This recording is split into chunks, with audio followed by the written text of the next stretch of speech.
Greetings, YouTubians, and welcome back to Wayne Sharp World, where today we're taking a look at a brand new CIVIVI knife that is one of the first CIVIVIs in quite a while to get me this excited. I feel like it's been probably since the CIVIVI Vision FG that I've been this excited about a CIVIVI, so really good stuff in here. But before we get into this, I have to tell you guys, so I don't forget, CIVIVI/we/Sencut has a National Knife Day sale going on. You'll get a free patch if you spend over $29. So there's that. It has to be at their website or participating dealers.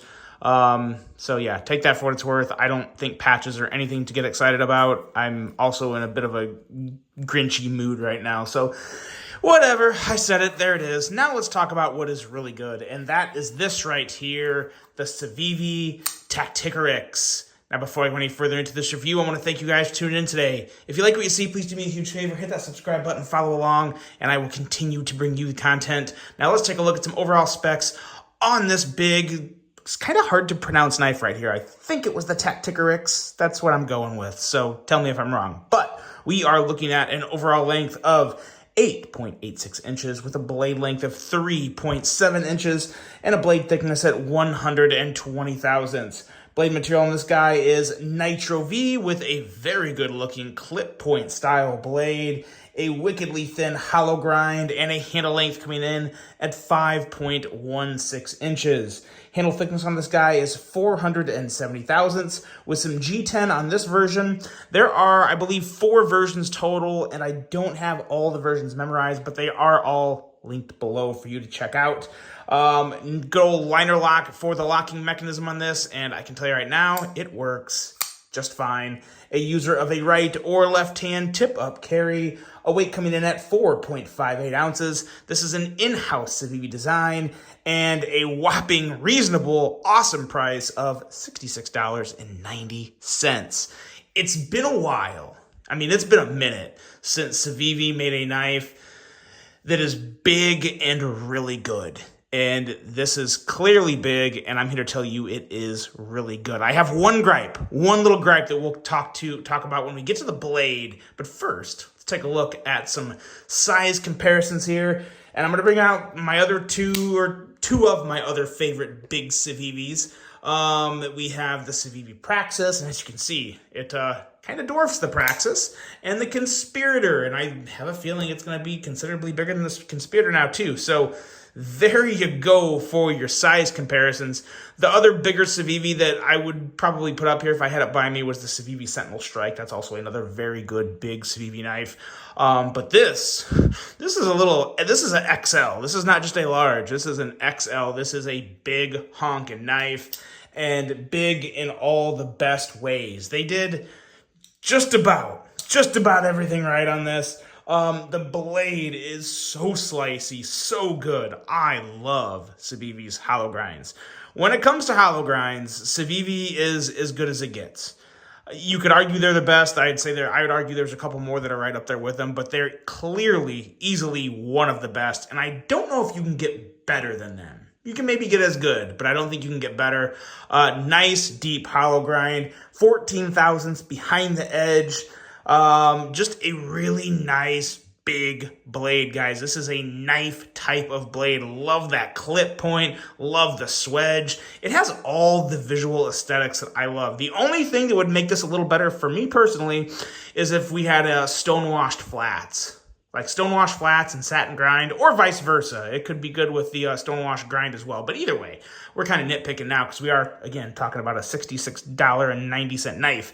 The one gripe I have on this knife, and I mean the sole only gripe, are these thumb studs. Now, it's not from an action standpoint. In terms of being able to kick the blade out, they work fine. But I really, really, really don't like these dome tops on the thumb studs. And I've talked about it before, and it's the same on this side, which I really don't like. Let me get another one out here. I'm trying to say something without a good example.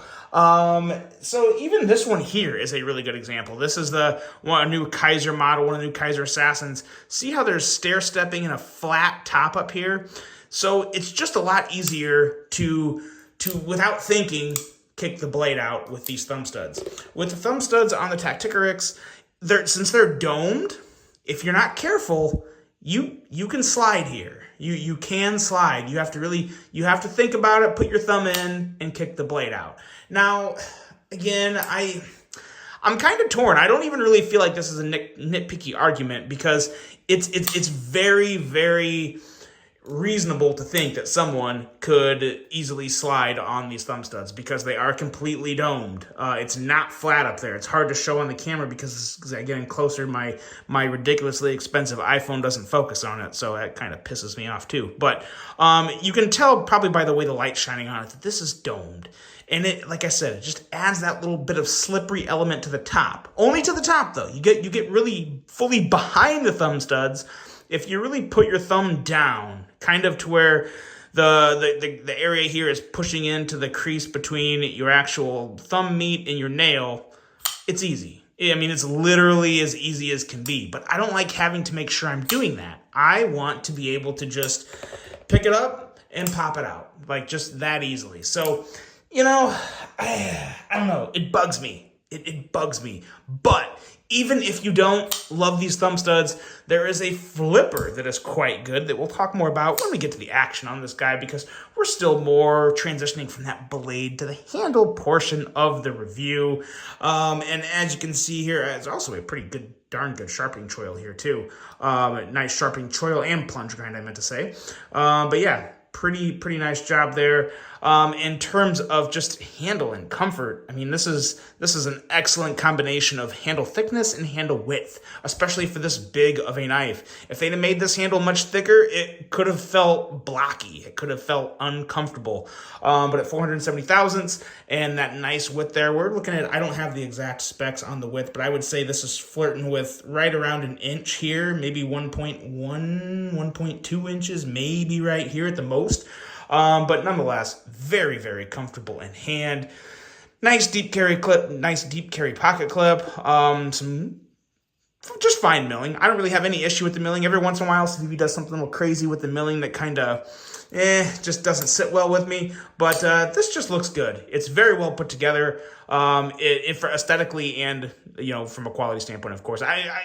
I feel like I can't even remember the last time I complained about CIVIVI's quality because they pretty much hit on everything. But I meant more in terms of just aesthetics, how it all ties together. I think it looks pretty good. This even has holes on the handle, and I usually complain about that. I don't know why these holes are here. They kind of look pointless, but they don't hurt the aesthetics, in my opinion. One of the few times I say that. Usually, I would say I can do without those holes. And I mean, I guess in all honesty, I probably could this time too, but they really don't even bother me enough to say that much and make a point about it. So, yeah, just a really, really good big knife. Now, in terms of the action here, I can't say it's like one of the best because, again, CIVIVI has pretty much defined excellence in terms of quality on knives under $70.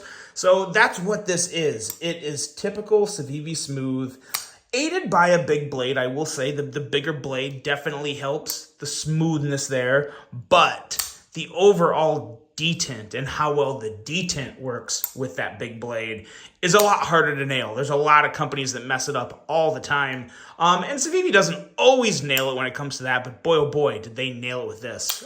This here is as good as it can get. And if it had that better thumb stud that I'm looking for, that thumb stud that's really that's not one. The thumb stud here, the thumb stud on a CIVIVI, well, this is even kind of domed a little here too, but it's a different type. It's a smaller dome. There's more stair stepping and there's more grip on this. So I'm still going to stand by the fact that I don't like this domed one. But the fact that this thumb stud is actually domed, I never even noticed it actually because, well, I never had that issue, to be honest. I never had the issue of sliding off the Echo thumb stud. It's not the Echo. This is not the Echo. This is the Sakoke. But yeah, nonetheless, I would like a different thumb stud. But other than the potential improvement for the thumb stud, the action is still phenomenal. Whether you are flipping it with your thumb, as long as you get your thumb down there, or this flipper here. Man, oh man, this flipper. Normally, flippers like this, I would say it's too aggressive. It's kind of a hot spot. But there's such good jimping back there. You don't need to, like I said before, it doesn't take any thought. That's my one issue with the thumb stud is it makes me think to make sure that I'm getting my thumb back there. This thumb stud, just pull your thumb back or pull your finger back and you're deploying this blade. It is so good, so effortless, so So it takes nothing other than a functioning finger to flip this thing out, and it has a great detent that pops the blade out in a breeze. It is so nice. Yeah, everything about this is a home run in my opinion. The improved thumb stud would make it a grand slam, but even with the thumb studs, I think this is a home run. I really, really like this. This is one of the best CIVIVI knives in quite a while, in my opinion. The CIVIVI Tacticarix. Let me know what you guys think of this. Let me know if you'll be picking one up. If you do, of course, I always appreciate when you use the links below, because I'm to the point now to where I don't really make much at all from YouTube. This is more just a passion project, so take that for what it's worth. But I hope you guys enjoyed this. Let me know what you think of the Tacticarix. Hope you have a great rest of your day, and until the next one, I'm out.